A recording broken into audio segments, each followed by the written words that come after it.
As Warden of since 2018 and has been a strong community leader for 35 years. He recalls Tecumseh home has done so since 1982, a member of town council since 1991, and our mayor here in Tecumseh since 2003. And I guess yesterday he announced he's going to try to do it one more time. He's the current chair of the Windsor-Essex County Health Unit Board, as well as chair of the Western Integrated Fiber Technology, which is a nonprofit group that subsidizes the construction of open access, high-speed broadband network in rural areas. And he's also the board chair of the Essex Power Corporation. It's been so since its incorporation in 2000. Mayor McNamara has served 2 terms as president of the Association of Municipalities of Ontario and is a member of the West Ontario Wardens Caucus, which is a group representing 15 upper and single tier municipalities in southwestern Ontario. Anyone who knows Gary knows that family is his pride and joy. He's been married to Heather for 44 years, is a father of 2 grown sons and proud grandfather of 4. And he said that one is 15 months and one is 23 years old. So there's a range for sure, grandparents. He retired from Hiram Walker and Sons in 2001 after 28 years as a power engineer. Far from retired, he enjoys serving the public and our region and has a long history of leadership both the town of Tecumseh and the county of Essex. Please join me in welcoming Gary McNamara, the mayor.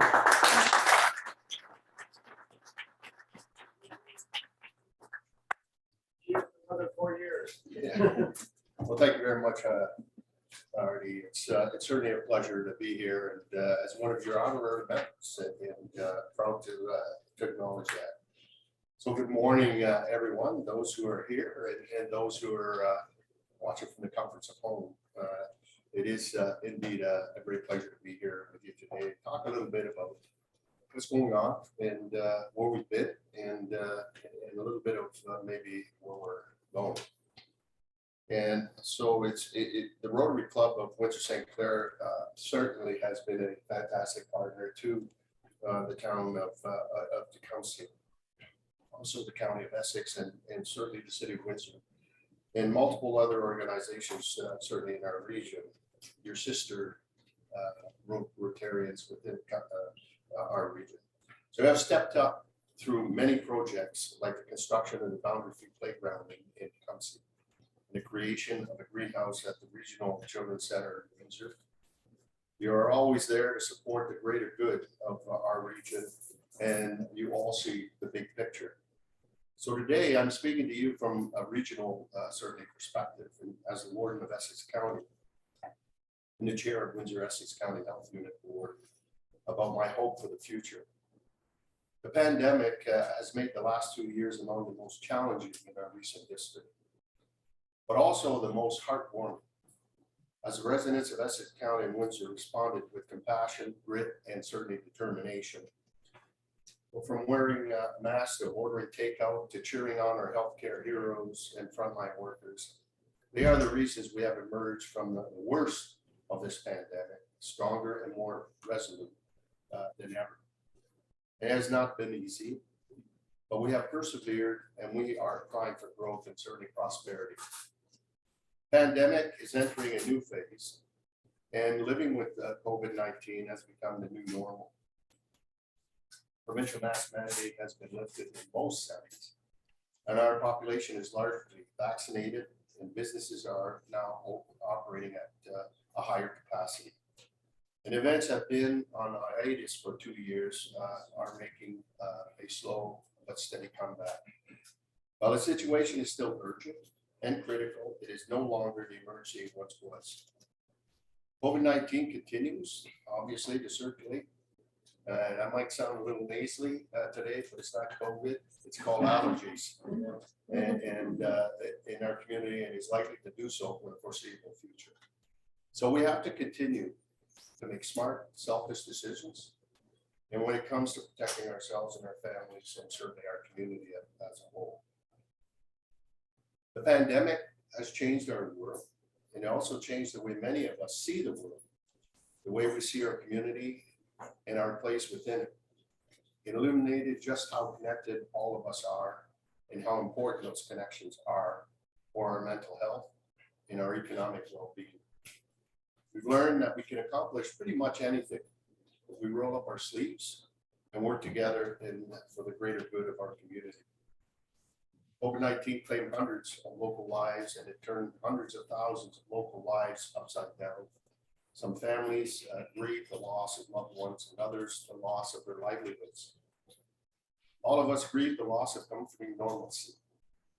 People fell ill and put off medical appointments. People lost their jobs, their businesses, while others, especially first responders, healthcare workers, worked overtime day after day because there was no one to replace them.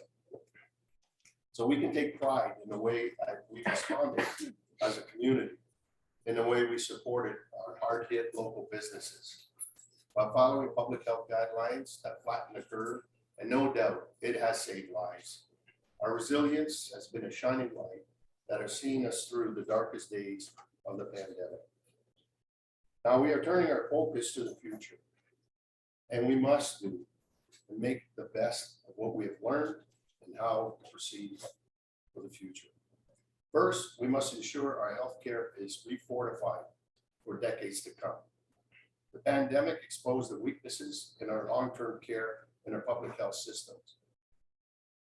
It showed us the vital role that public health units play and how they can strengthen and prevent poor health outcomes. We know we need to invest in our healthcare labor force to avoid the burnout, and we are seeing after 2 years of relentless pressure. The pandemic also demonstrated why we so urgently need a new modern acute care hospital to serve Essex County and the city of Windsor. The new regional hospital system is closer to becoming a reality thanks to persistent lobbying by you, residents, community leaders.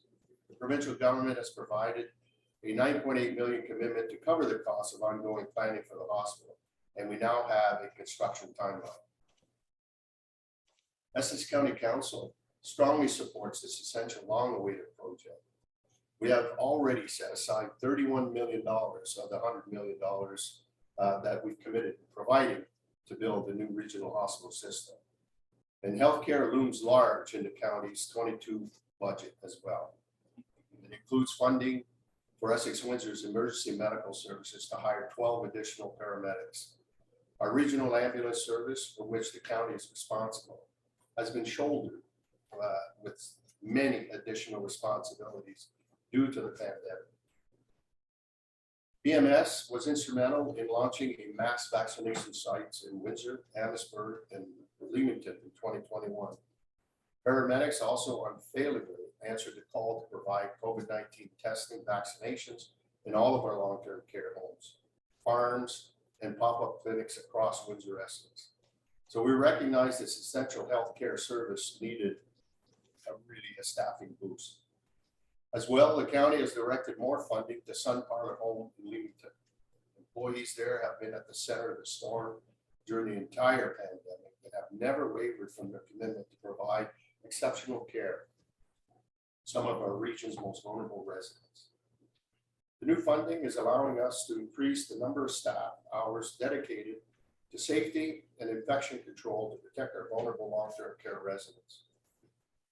The county is also aggressively expanding and maintaining the regional road network that is so crucial to our continued economic growth and prosperity in our region. As you know, the new regional hospital will be built in Windsor on County Road 42, also known as Division Road. And while the city is making infrastructure plans and investments around the hospital site, the County of Essex is in early stages also making major improvements on County Road 42. We are going to widen the section of County Road 42 between the city limits and Manning Road to a 5-lane roadway with bike lanes, sidewalks, and multi-use trails. This is a 5 to 7 year project that will include the creation of a multi-lane roundabout at County Road 42 at the intersection of Manning Road. There will be a second new roundabout at the intersection of County Road 43 It's also known as Banwell Road. This enhanced transportation corridor will work to serve numerous existing businesses, make traveling safer for all road users. It would also benefit the recently announced Stellantis LG energy battery plant, a $5 billion investment that will create thousands of direct jobs and tens of thousands of indirect jobs in our region. The county and the municipality of Lakeshore have just completed a study that will lead to more improvements on County Road 22 between East Puce Road and the Bell River Road. The County Road 42 and County Road 22 projects are only a small part of $400 million in road capacity expansion projects underway in the planning stage between now and 2037. These projects are necessary for our region to maximize its economic potential and leverage its location in the nexus of the North American economy. The county is spending nearly $14 million this year to rehabilitate more than 58 kilometers of regional roads, and we're adding 14 kilometers to our ever-expanding active transportation network. The countywide active transportation system network measures just about over 400 kilometers today. It will eventually span more than 800 kilometers, connecting all of our local communities with each other in the trail system to Windsor and Chatham-Kent. Another critical element contributing to the quality of life in our growing region is access to appropriate and affordable housing. The county is doing its part to keep the cost of living down. Our pay-as-you-go approach has allowed us to consistently keep our tax rate increases below the inflation rate, including this year's increase at just 1.5%. We have earmarked $2.6 million in renovations for deteriorating social housing stock in Windsor and Essex County, and we are making progress in implementing the Windsor-Essex Housing Homelessness Master Plan, and we are supporting affordable housing initiatives in the county. We have made a 20-year commitment to contribute to the operational costs of additional housing units in Leamington at the Bridge, which provides housing and support services to youth at risk who are experiencing homelessness. This is an example of how the county is being innovative and investing for a better future. We're also strong supporters of the Southwestern Integrated Fiber Technology, SWIFT for short. SWIFT's goal is to bring high-speed internet access to more than 50,000 underserved homes and businesses across Southwestern Ontario, and it's doing this through partnerships with our federal and provincial governments and also the great private sector. As chair of SWIFT board, I am proud of its role in securing a combined investment of $19 million to deliver high-speed internet to more than 5,170 underserved homes and businesses within Essex County by the end of 2022. Access to high-speed internet opens the door to prosperity, education, innovation, and continued economic growth from the farm field to obviously the factory floor. And we cannot prosper without addressing one of the most important issues of our time today, climate change. It is a huge global challenge, but it also presents incredible opportunities to locate and create jobs, repatriate millions of energy dollars that currently flow out of our region. In recent years, our region has been seen flooding, shoreline erosion, an increase in severe weather events that actually go beyond our historical normals. We know we must act in concert with other communities around the world before it's too late.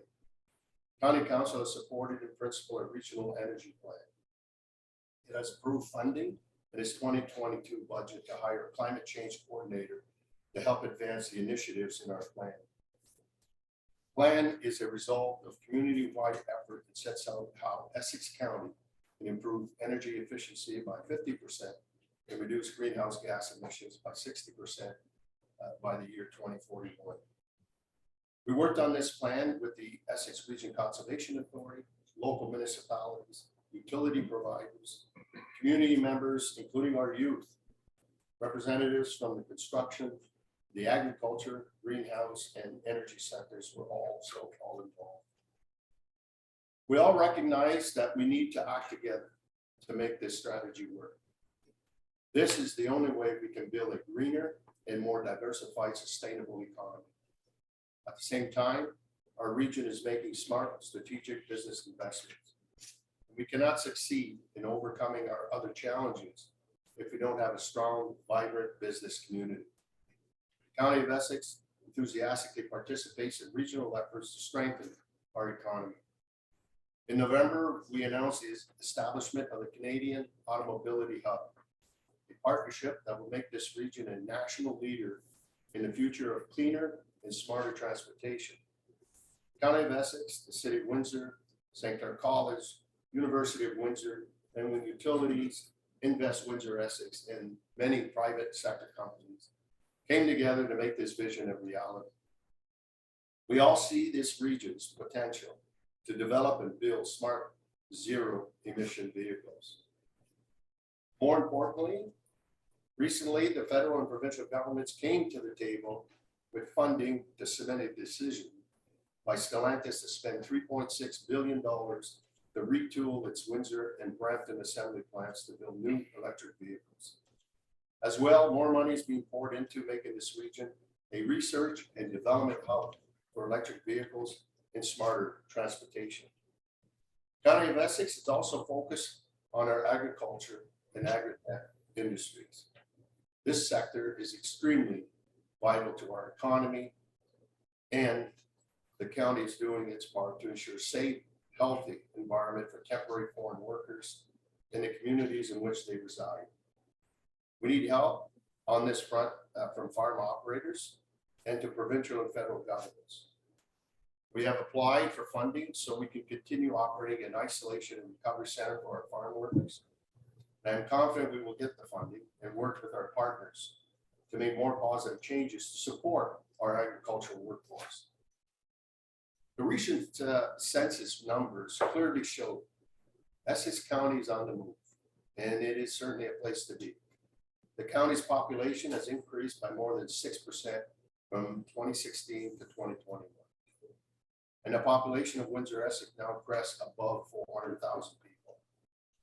History shows us this region has long been made up of a very diverse community that found ways to work together to grow and prosper. At the County of Essex, we are looking ahead with this perspective in mind. We are supporting the creation of top-notch healthcare system to attract talent and make the lives of our residents better. We're building roads that will be ready for electric and intelligent vehicles. At the same time, we are enhancing the options for pedestrians and cyclists. And we are pursuing innovative ways to provide appropriate and affordable housing for all. We are supporting the efforts to lay enough cable to provide every home and business with high-speed internet. And we are embarking on a plan to slow climate change and create new jobs in the process. And we are supporting smart, strategic investments to attract new businesses and to help existing businesses to grow.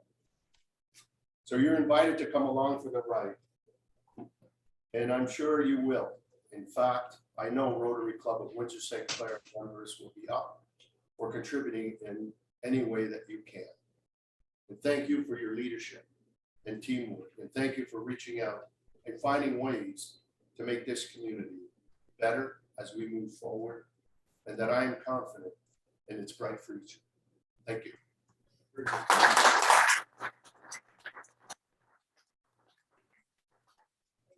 Any questions? Question. I got a quick one. When it relates to, you talk millions and billions and stuff like that. Are you putting, I know one of the things at the very end, you said that you're getting, asking for funding from the feds and provincial. Is that going to be also a situation with the infrastructure that you're putting in place between Manning and Banwell and all that? Or is it going to be a major contribution for the province? That's a great question. And first and foremost, what is really important is that the county's financial position, roughly 15 years ago, we decided to implement a 1.5% tax on infrastructure. And what we've done is we built the dollar amount required for us over that period to that I stated it was 2037, the 400 million and so forth. The county is debt free. We have no debt. We've done tremendous work in that aspect. And when we look at systematically every year, the dollars set aside, our reserve fund just on road capacity bill as we stand today is about 140 million that we have tucked away. And every year those, we add another close to $19 million that is built into the fund.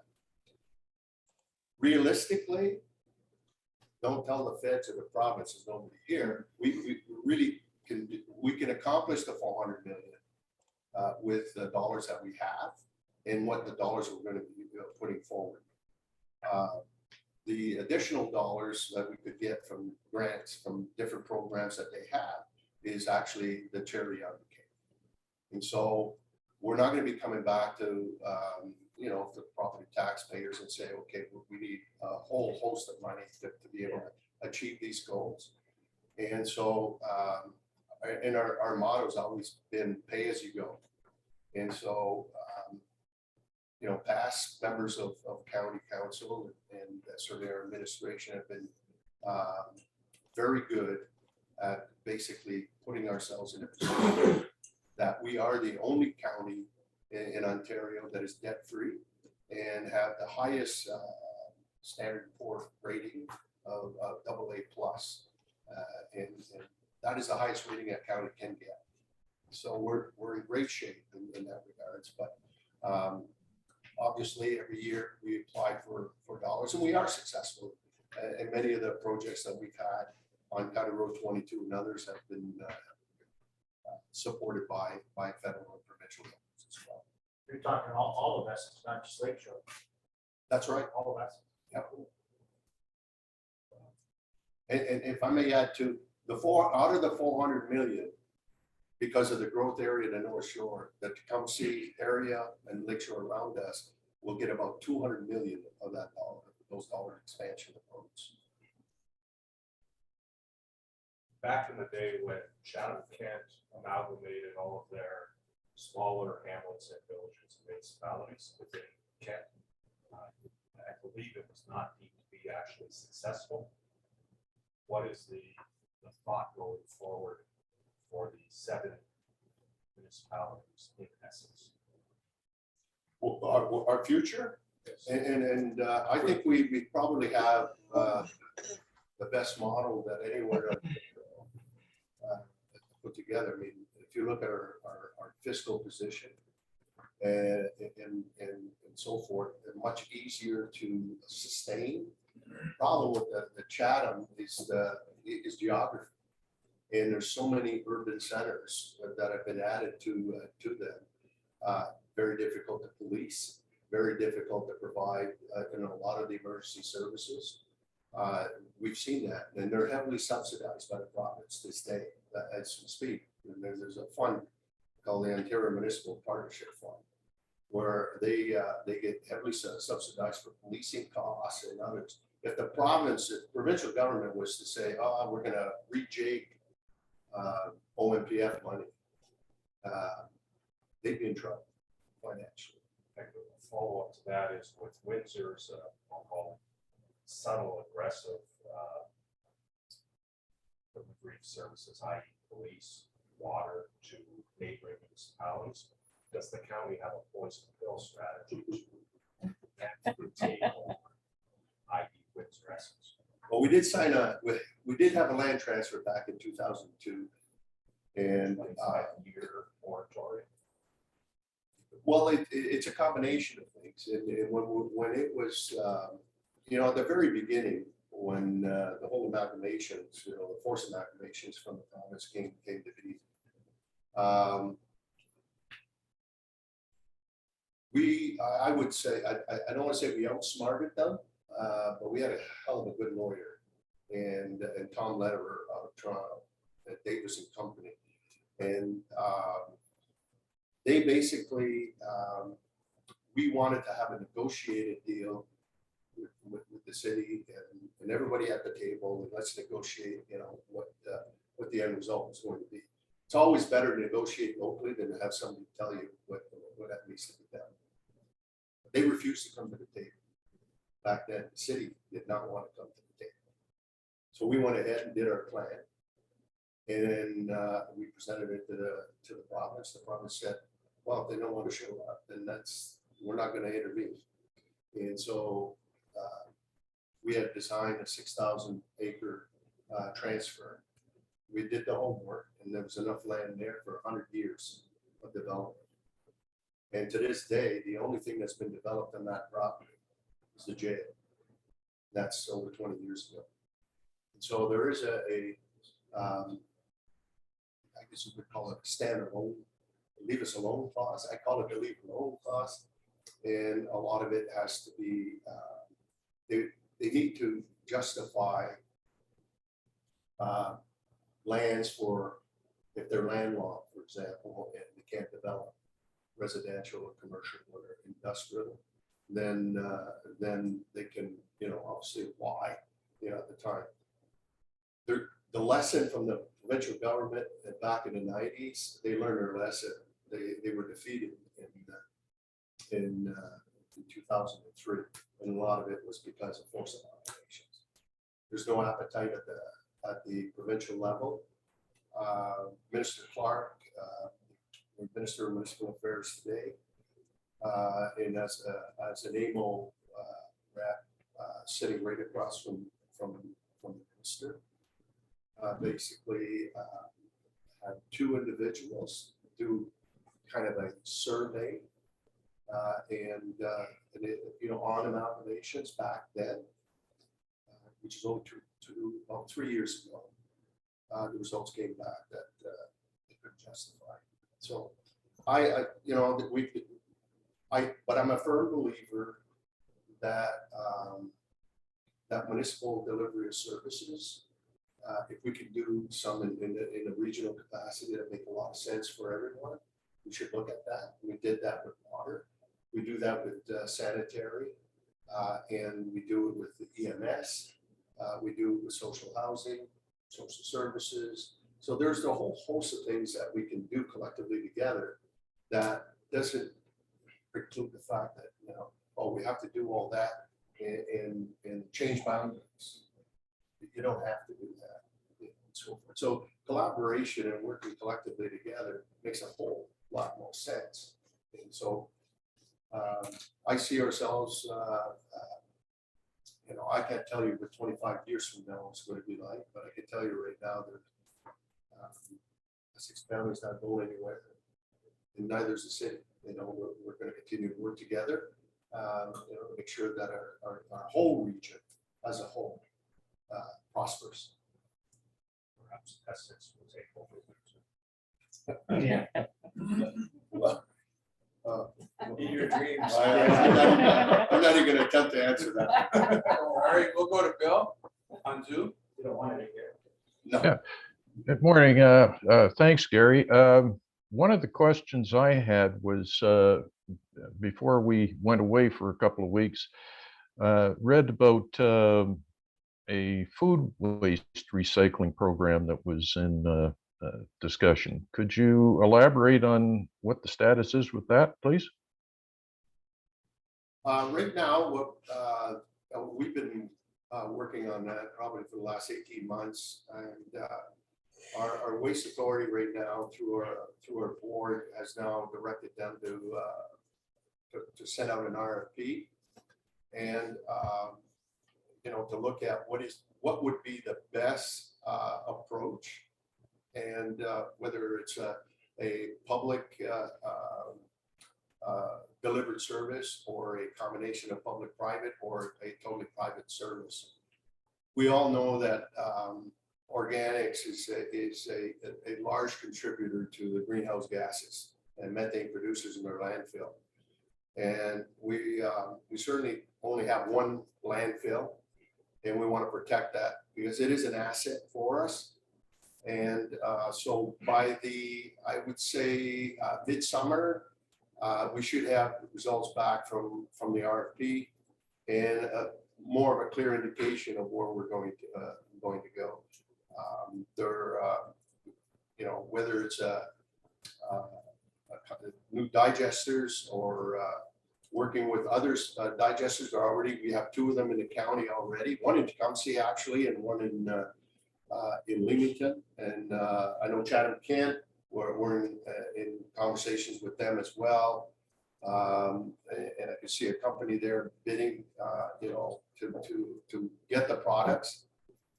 But it is a go in that regards, because there's a time limit that's been put on by the provincial government by 2025. Certain municipalities have to have that program in place by then. So it's a very short timeline, but we're marching towards an organic, full organic program. And quite frankly, I think our region is one area where we've been lagging behind other jurisdictions. GTA and many others have had programs for up to 15 years. And so it's high time that we get on the, you know, get on that particular service. MacNamara, I was glad to hear you said something about affordable housing, and I'll take my Rotary hat off and put my Habitat for Humanity hat on. We built in the city of Windsor through donation of private owners that donated land. City of Windsor has donated surplus lands. We built in Leamington, Kingsville, Amherstburg. I don't think we built a home in Tecumseh, and I'm wondering if we could partner with you in some respects to, if there are surplus lands or lands that have been, I'll say, taken back for back taxes and things like that. We'd love to work with you in getting some affordable housing in Tecumseh. We're always open. I mean, in terms of land banking for the municipality, we don't have that certainly that luxury that other municipalities do have. But I would love to have that conversation in particular, because I think Habitat is a phenomenal organization that in the program, the sweat equity from potential new homeowners. I would say that it would take some conversation with some of the private sector, and at some point, I wouldn't mind, you know, the organization, you know, to have the conversation. I think it's high time we do something here. I mean, we're starting to see a lot of multi-res. You'll notice on Tecumseh Road, Peter Valenti's 99 units. There's about 40 units in there that are affordable through a partnership with CMHC and so forth. So we're always open. Any other questions? Tecumseh question. Any update on the development of L'Esperance and Tecumseh Road? A couple years ago, there was a beautiful plan put in place. Fantastic. Where are we at? Well, you're starting to see a little bit of it if you go at the corner of L'Esperance and Tecumseh Road. There's if you remember the Phil's Flowers building. Yep. Well, it's no longer there. And starting in August, the L'Esperance Road, the first phase is about 2.2 million. It's going to be started in August, and so that section of road will be actually shut down. And it's basically a partnership with the federal government, Transport Canada, and it's, as you know, I call it the hump, you know, over that rail line. It's actually very unsafe, in particular for large vehicle or trailers in that area. Right from First Street all the way to the intersection is going to be done more of a gradual incline, and we've actually we had to expropriate some property where the Circle K, the business there, and to start improving the intersection. So the first phase of this starting this August. It's a multi-phase approach. It's roughly the total cost of that project from start to finish to be about 40 million.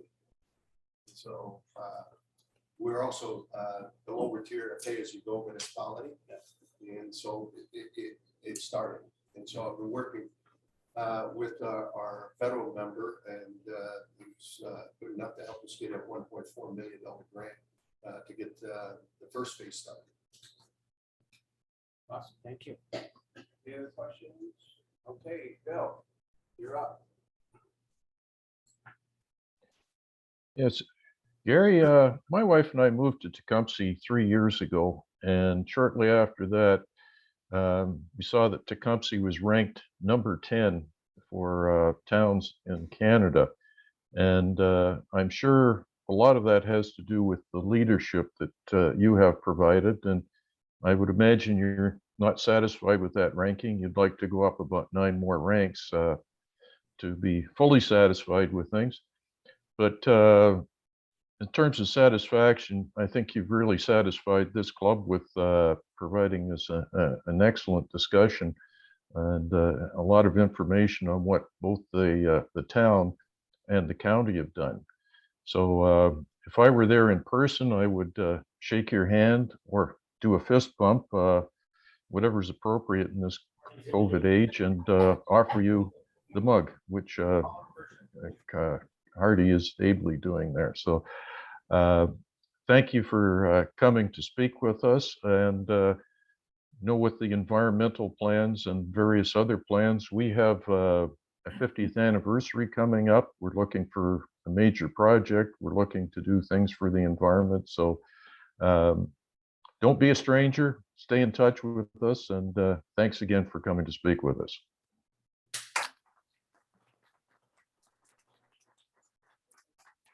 Thank you very much, Bill. Yeah, you're absolutely right. I mean, number 10 is great, but we want to be number 1. And so we're going to continue to strive to climb the ladder. But certainly, I want to thank the Rotary St. Clair, the club here, has been phenomenal. We look at Lakewood Park. I look at the Rotary wheel. Yeah, you're going to notice this year. I mean, your colors are going to be in flowers as well. But also to depict our good friends in the Ukraine and their support. And, the beauty now is we're going to finally connect Ganacho with the whole community. That project's going to be starting this summer with a new trail from the city of Windsor boundary all the way up to Lakewood Park. And so that's going to be commenced this year. So we're looking forward to that. So thank you for choosing Tecumseh, Bill, and spread the gospel.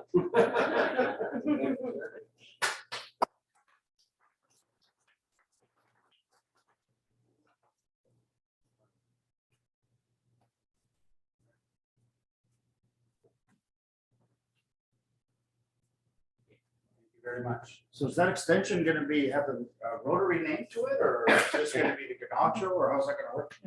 Well, that's something we can have a conversation on. Good. If you want your name on it, it's gonna cost you. It'll be cheaper, 2 letters. All right.